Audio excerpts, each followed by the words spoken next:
Your Steve Jones Show podcast is loading now. The Steve Jones Show podcast is sponsored by Purdy Insurance. Visit Purdy Insurance on Market Street in Sunbury or visit online at purdyinsurance.com. Reuben Frank joins us down in Philadelphia. Rube, how are you? Doing well. Looking forward to the nice bye week here. Yeah, exactly right. I'll split this in two because the city must be going just... This has to be one of the most joyous times of the city right now, isn't it? Between what the Phillies have done and the Eagles? Yeah, it's pretty wild. You know, nothing like sports to really bring a city together, and the whole city's kind of euphoric right now with everything going on. You know, the Sixers are about to start. The Flyers won a couple games, so it's an exciting time. You don't get this very often. So let's talk about the Eagles part of it. That was the game that was last night. Boy, Rube, that looked to be about as flawless a first half as I can think. You've watched them all season. How was it on your scale? Yeah, it looked like they were going to blow them out, and after that first quarter, I mean, they really didn't do anything wrong. It was surprising to see them move the ball so easily against that Dallas defense, which is, I think, one of the best defenses in the league. So it was. And, you know, Dallas made some adjustments. Then the Eagles adjusted back and won the game. But it was look, you're not gonna beat a team like the Cowboys 40-6. So you knew it wasn't gonna be that easy. But they certainly jumped on them, and that was big. And Dallas made it close, but never got over the hump, which was huge.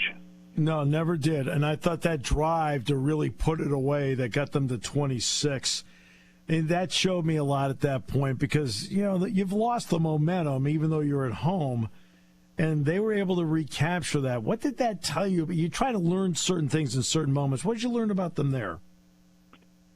Well, honestly, I mean, they've been doing that all year. You know, I think it was the fourth time they've had a long fourth quarter ball control possession to kind of regain momentum, regain control of a game, and they could really lean on that running game. I think 10 of those 13 plays on that drive last night were running plays, and you know, then the last two were pass plays to get in the end zone. So I thought it was really a brilliant drive, and you know, you feel like, and you know, people talk about how few points they've scored overall in the second half, but you look at it, they haven't had that many possessions because when you have like a 14-play 9-minute drive, and then there was a 13-play 10-minute drive. They had a 17-play fourth quarter drive.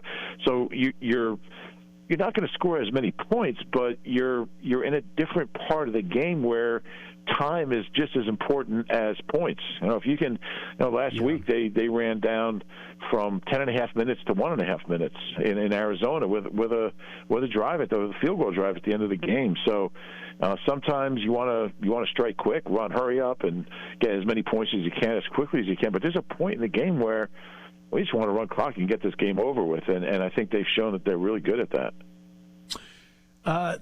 You went for two though. Up 26-17, and by not making it, it actually, in a roundabout way, brought losing into the equation. What was his explanation on that?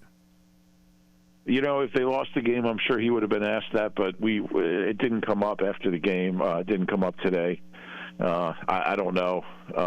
It probably wasn't the right move at that point, but I'm sure he's got a reason. You know, they had the penalty, so they were a little closer. Yeah. I guess they are pretty unstoppable in 3rd and 1, 4th and 1. So I guess he just thought they could pop it in there. But as it turned out, it didn't hurt him. When's the first time you saw that quarterback sneak style where everybody ducks in like that? Yeah, it's something, and he's 13 out of 15. Jalen is on 3rd and 1, 4th and 1 this year, and you look at his legs. I mean, he's just so powerful, and he gets low. They all get low, and I don't know how you stop that. Now, because with that O-line, that interior of the O-line with Kelsey and those guards, I mean, they're going to get penetration, and Jalen's going to keep his legs moving, and I mean, it's really unstoppable, and it gives Nick a lot of flexibility on those 4th and shorts. Even when they're in their own territory, he'll go for it on the 38, the 42. It's a little risky, but the analytics say, you know what, your best shot to win the game is if you're aggressive like that. And man, you hold your breath, but they convert them every time. But you know what? It's interesting about that, Rube, is that you always teach everybody the line, get low.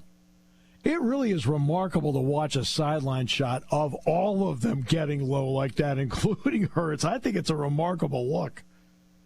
Yeah, it's something they really work on because it's a big part of their game. I mean, I think it's a play that I think until recently, you just kind of lined up and went for it. But I think they've really tried to analyze what makes them effective, what makes you dangerous down in those situations, and really work hard on the technique of making that play.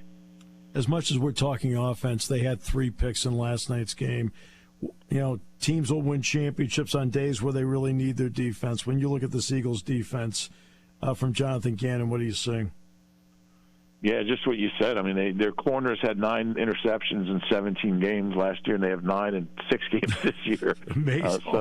It's incredible. They're plus 12 in turnover ratio. So they're just aggressive. They didn't have any sacks yesterday. I thought they pressured really well.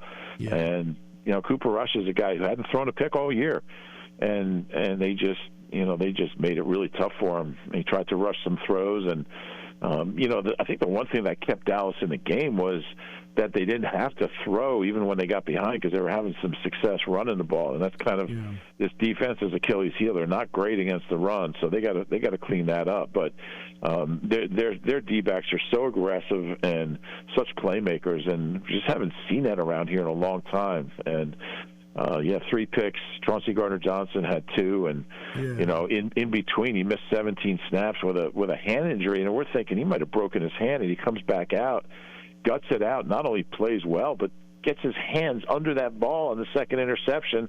It was a great play, and I'll tell you what, this defense, they were last in the league in pass defense last year, and they're first this year. I don't know if that's ever happened. I could probably look it up. Probably take me all week.